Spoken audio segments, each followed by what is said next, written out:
क्रम क्रम से अभ्यास करता हुआ उपरति को प्राप्त हो तथा धैर्य युक्त बुद्धि के द्वारा मन को आत्मा में स्थित करके और कुछ भी चिंतन न करे। आत्मस्थ मन कृत्वा न किंचिदपि चिंत्येत। The world is not the thing।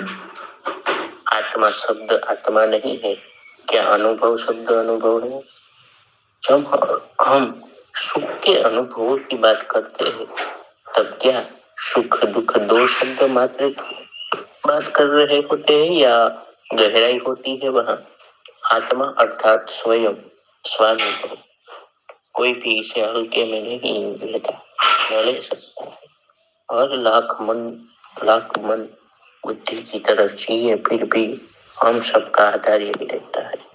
इसकी बहुत उपेक्षा होती है। इसे ठीक से समझा जाए तो यह वह आधार है जिसके पास हमें सतत रहना चाहिए, जिसमें हमें हर वक्त रहना चाहिए। ऐसा जो अभ्यास करता है उसका ध्यान दूसरों से हट जाता है, पर निर्भरता खत्म होने लगती है। इसलिए हस्तक्षेप करने की प्रवृत्ति भी नहीं रहती। कई लोग विघ्न संतोषी होते हैं, इसके बिना उन्हें चैन नहीं पड़ता। साधक स्वयं को देखता है, यही सही है। स्वयं अनुभव हो ही रहा है। यदि गहराई का अभाव है तो स्वदेह दर्शन, स्वदेह अनुभव ध्यान भी किया जा सकता है। विपश्यना में देह संवेदनाओं पर ध्यान दिया जाता है। यह बिल्कुल स्थूल है, फिर भी यह आदमी को स्वमुखी बनाने में सहायक है। स्वदेहमुखी होने से परमुखी होने की वृत्ति शांत होती है। इसके आत्मा के समीप आना संभव होता है।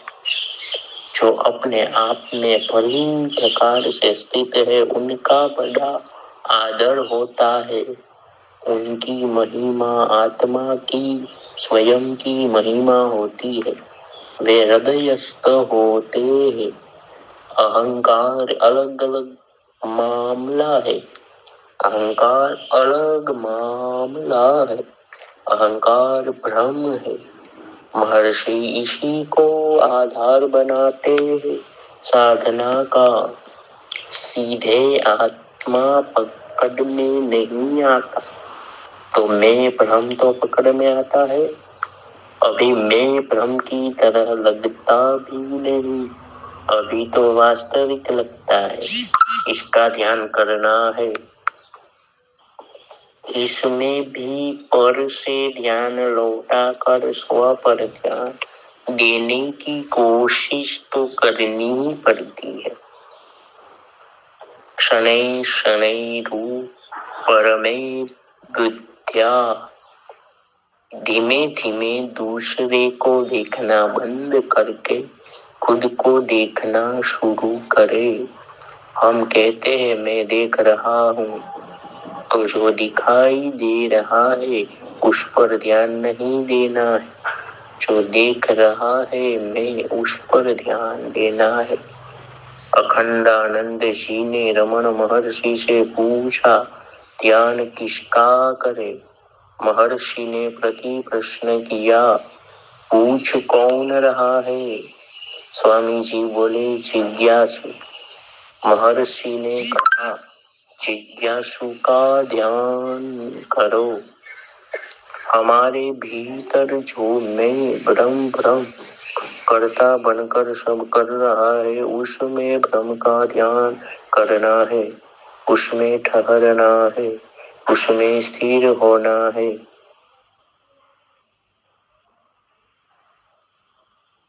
यह मैं, यह अहंकार दोष नहीं है, भ्रम है। भ्रम को दोषी मान लिया जाता है, मगर भ्रम तो भ्रम है, न गुणी न दोषी। न दोषी वह वास्तविक नहीं है।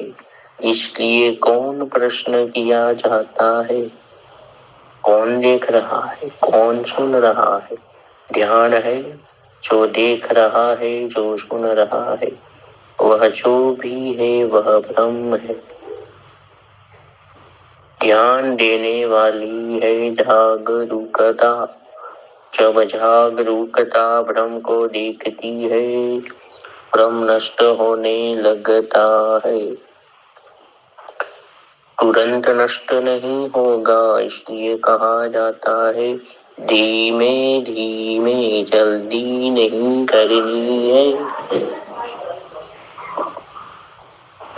स्व में रहना संसार का सबसे आसान काम है, लेकिन पर में रहने की आदत इतनी दृढ़ हो गई है कि इसके कारण साधना करने की नौबत आ गई है।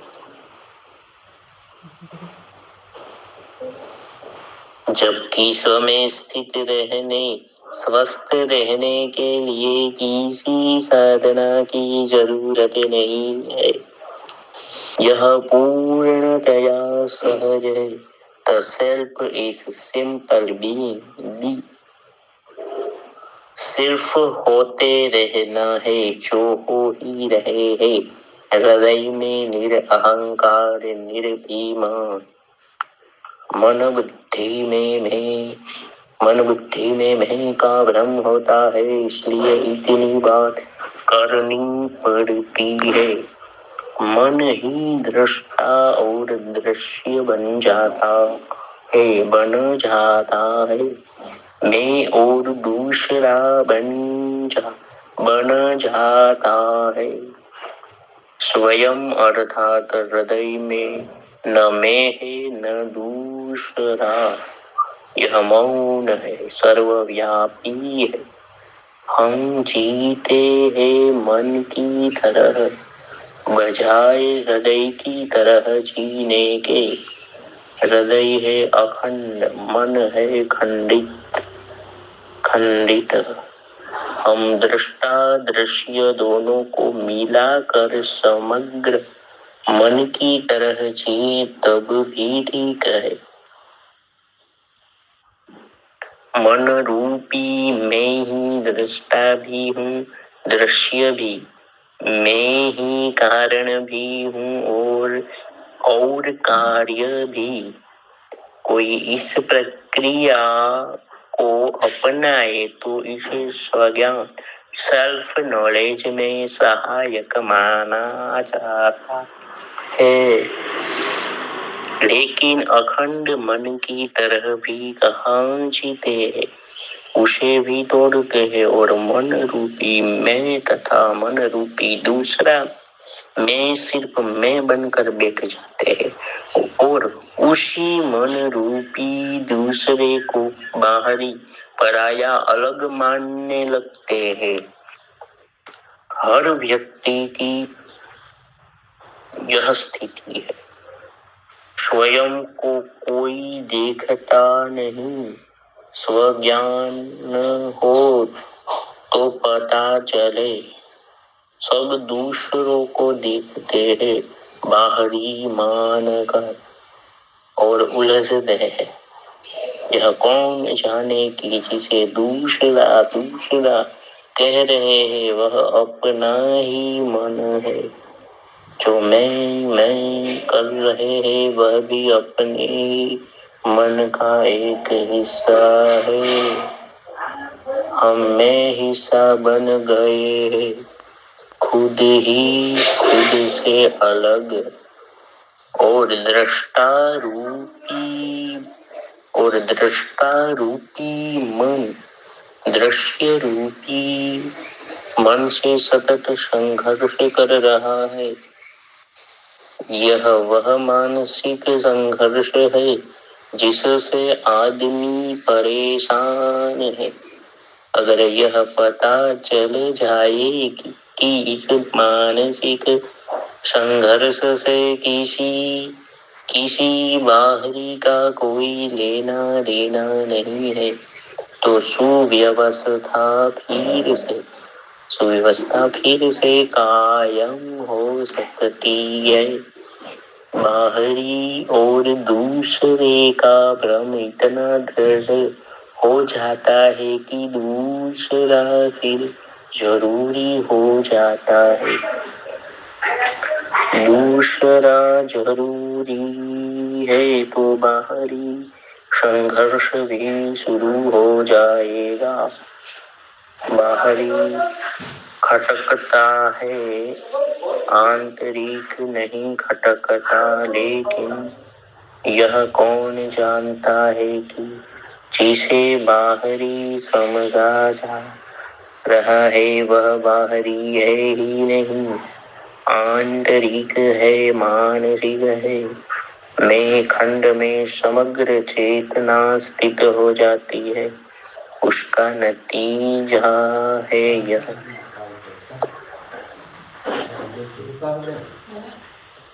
यह मुश्किल हो जाता है, इसका यह उपाय है कि मैं दूसरे से बचना बंद करके उसे महसूस करना शुरू करे। चूंकि मैं शरीर हूँ की तरह है, इसलिए पूरे शरीर में दूसरे को महसूस करे। वास्तव में आदमी स्वयं को ही अनुभव करता है, जो मन के कारण विभाजित प्रतीत होता है।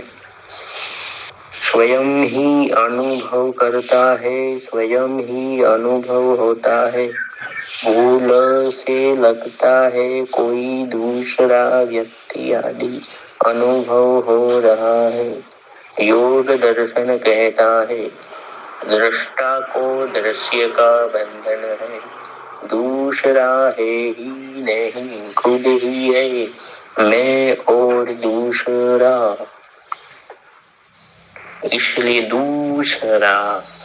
इसलिए तथा कथित दूसरे को पूरी तरह से अनुभव होने दिया जाए बिना बचे तो दृष्टा बना मानसिक में खंड समाप्त होने लगता है। मैं आपको समग्र रूप से अनुभव होने दूं बिना बचे तो न आप रहते हैं न मैं, अर्थात मन अमन हो जाता है। नकारात्मकता की प्रतीति दृढ़ है, तो जो अच्छा लगे उसी से शुरू करना ठीक है। जो भी आपको प्रिय सुखद लगता है उसे अपने पूरे शरीर में अनुभव होने दे, तब बचने की जरूरत नहीं रहेगी। देहाभिमान खुद से खुद की रक्षा करता है, इसलिए ध्यान रहे जिसे आप दूसरा समझ रहे हैं वह आप ही है, आपका ही मन है। अनुभव करने से मैं खंड तिरोहित होने लगता है तथा मूल स्रोत हृदय में स्वाभाविक स्थिति होने लगती है, जिसे खंडित अहंकार से मैं भ्रम से मुक्ति कहा जाता है, वह इस प्रकार हो सकती है। यह सब सत्संग दुर्लभ है। जो उच्च कोटि के साधक है वे शीघ्र समझ लेंगे, जो ठीक से नहीं समझ पाते उन्हें भी निराश नहीं होना चाहिए। श्री कृष्ण यही कह रहे हैं, शनै शनै रूप परमेत बुद्ध्या धृति गृहीतया। आत्मस्थिति के लिए स्वयं में ठहरना हो तो जल्दी कैसे संभव है। स्वस्थ व्यक्ति उतावला हो तो उसे अस्वस्थ ही समझना चाहिए। वह पराश्रित पर निर्भर है, उसे स्वस्थता सुख का कुछ पता नहीं। आज इतना है।